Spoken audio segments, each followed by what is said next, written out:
Registration करके जो बंदे 2 साल से काम कर रहे हैं उन्हें हटा देती है और एक्सपर्टीज खोजती है। फिर हमारे पास वो स्किल्स ढूंढने का टाइम नहीं रहता है। हम सोचते हैं कि हम जिस सेक्टर में उसी में एक्सपर्ट हो। नवीन, ऐसी बात नहीं है। क्या होता है, मैं आपको इसको समझाना चाहता हूं। जब आप एक स्किल्ड वर्कर हैं और एक कंपनी में काम करते हैं, माना आपने 10,000 से शुरू की, आप वहां 5 साल रहे, तो क्या हुआ, आपकी तनख्वाह बढ़ती गई हर साल 10%। अब जब कंपनी में रिसेशन आता है, जब वो लोगों को निकालना चाहते हैं, वो जब जैसे सुनील ने कहा 80% लोग जो मैकेनिकल रूटीन काम करते हैं उनको जब निकालते हैं, वो चाहते हैं अब हम इस इंसान को 10,000 की इसकी क्षमता थी, हम उसको 22,000 रुपए क्यों दे रहे हैं। तो उस तरह वो लोग निकालते हैं।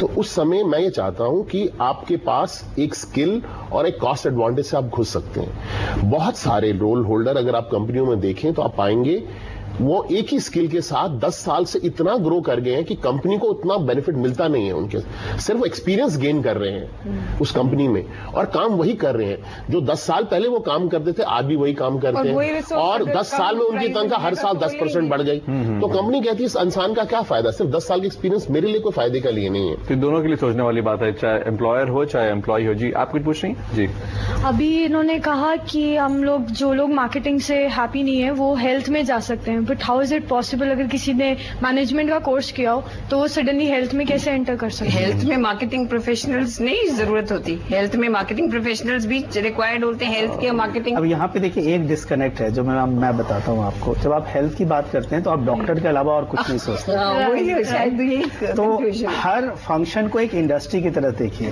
तो आज की डेट में अगर आप जाते हैं और हॉस्पिटल्स के, मैं नाम नहीं लेना चाहूंगा, हॉस्पिटल्स के जो होर्डिंग्स लगे होते हैं और जब आप जाते हैं स्टैंडीज लगे होते हैं वो with nice face of the doctors and nice face of the patients, वो क्या है, वो एक मार्केटिंग है कि आप एक हेल्थ केयर सर्विसेज को मार्केट कर रहे हैं। बिल्कुल, मेरे घर के पास ऐसा पोस्टर लगा हुआ है डॉक्टर्स का, जिनको देख के आपको लगा कि आप बीमार पड़ जाएं और ये डॉक्टर आपको आप उनसे मुलाकात करें। एडमिनिस्ट्रेटर्स बड़े एडमिनिस्ट्रेशन। आप क्या होटल मैनेजमेंट स्टूडेंट हैं? नहीं, since I am doing mass communication, तो मैं हेल्थ में कैसे? We have some mass, why can't we just give an example देता हूं।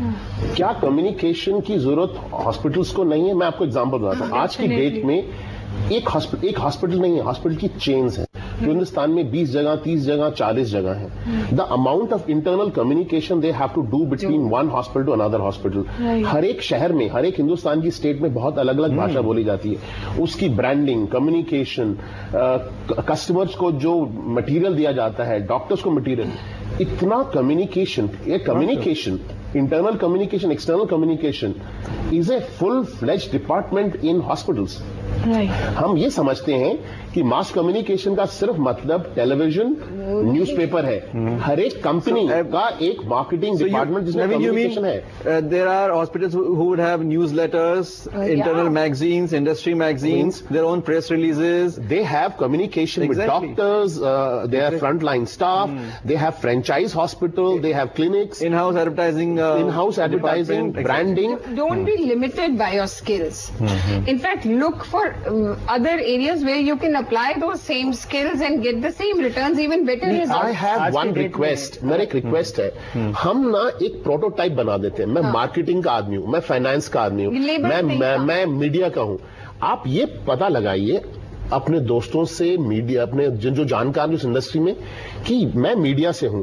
मीडिया का एप्लीकेशन रिटेल में क्या है, ऑटोमोबाइल में क्या है, फाइनेंस में क्या है, हेल्थ केयर में क्या है। इसी तरह से आप पाएंगे कि आपका सोच बढ़ जाएगी और अपॉर्चुनिटी बढ़ जाएगी। आप कुछ कह रहे थे? हाँ, मैं ये कह रहा था कि जैसा नवीन ने बताया अभी कि स्पेसिफिक टू अ इंडस्ट्री जब भी होता है, सिर्फ उनकी जो फंक्शनल स्पेशलिटीज होती है उसके अलावा जितने फंक्शंस होते हैं वो सारे कॉमन होते हैं। अगर आप किसी भी इंडस्ट्री का देखें, अगर फंक्शन स्पेसिफिक एक स्पेशलाइज्ड फंक्शन होगा, उसके अलावा जितने फंक्शंस होते हैं कॉमन होता है, चाहे वो HR होता है, फाइनेंस होता है, सेल्स होता है, मार्केटिंग होता है, ऑपरेशंस होते हैं, सारे सिमिलर होते हैं। हम फिर आएंगे कुछ ऐसे ही और सवाल मनी मंत्रा में।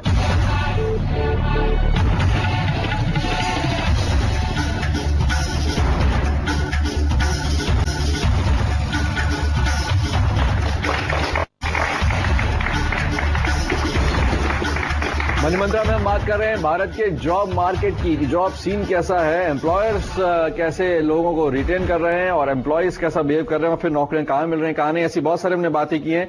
कुछ और सवाल, लेकिन एक सवाल मैं अधिक आपसे पूछना चाहता था कि क्या ऐसे समय में फ्रीलांसिंग एक बहुत अच्छा ऑप्शन है, वहां पर क्या हो रहा है, फ्रीलांसिंग स्पेस में क्या हो रहा है, कुछ बताना चाहेंगे? Tremendous opportunities, tremendous, all that work जो बाहर से जो जितना काम इंडिया में आ रहा है, मैं कितने लोगों को जानती हूँ, मैं खुद भी वन वुमन आउटफिट हूँ।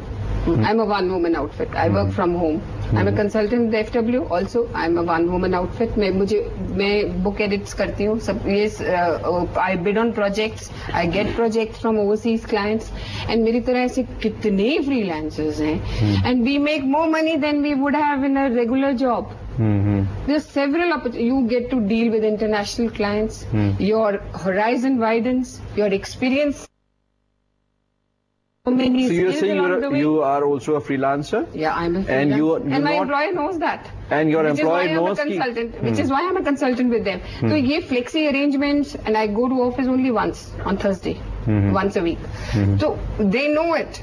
And they are okay with it because there is a particular skill that I bring to the table on that particular day, and that's it. I'm not wedded to. So you never regret quitting a regular job or not being in a regular job? Not at all. No. I can't imagine myself going back into a regular job now because it won't pay me that well, and I can't what design is freelancing according to you? और क्या अभी क्या opportunities हैं, क्या trend है उसमें? अगर freelancing देखें तो एक्चुअली इसमें इसको दूसरी तरीके से बोले तो आपको काम करने की आजादी होती है इसमें, ठीक है? You can design your day. You have a flexible, like the most maximum flexible you can adopt into this. Freelancing specific एक स्किल्ड प्रोफेशनल्स करते हैं, अगर आप देखें तो, जिनको अपने काम के ऊपर या जो भी एक्टिविटीज करते हैं उनको पता होता है कि वो क्या करते हैं, सेल्फ मोटिवेटेड है, उनको पता है कि they are one of the good in their work, right? और कंपनीज के लिए बहुत सारी ऐसी एक्टिविटी होती है जो कि रेगुलर इन रिक्वायरमेंट में भी नहीं होती है, जो कि अगर आप देखें तो 30 डेज में से उनको पता है कि अगर वो 5 दिन एंगेज करेंगे किसी भी इंडिविजुअल को, वो काम हो जाएगा उससे।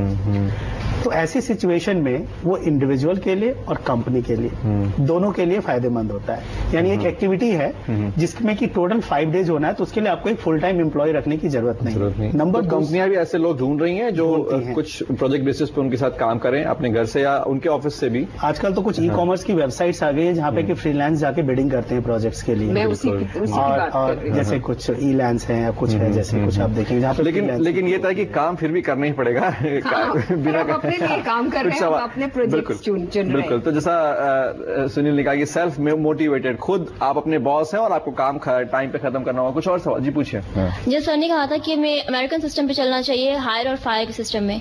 सर इंडिया में हम फायर तो बहुत जल्दी कर सकते हैं, बट क्या हमारे पास इतनी सारी अपॉर्चुनिटीज हैं कि हम इन फायर लोगों को दोबारा हायर कर सकें? बिल्कुल। तो फायर ज्यादा हो रहा है, हायर हो ही नहीं रहा है, तो फिर हायर फायर कैसे होगा? मैंने शुरू में भी कहा था ये समस्या एक बहुत बड़ी समस्या है हायर की, और ये इस देश की सबसे बड़ी समस्या है।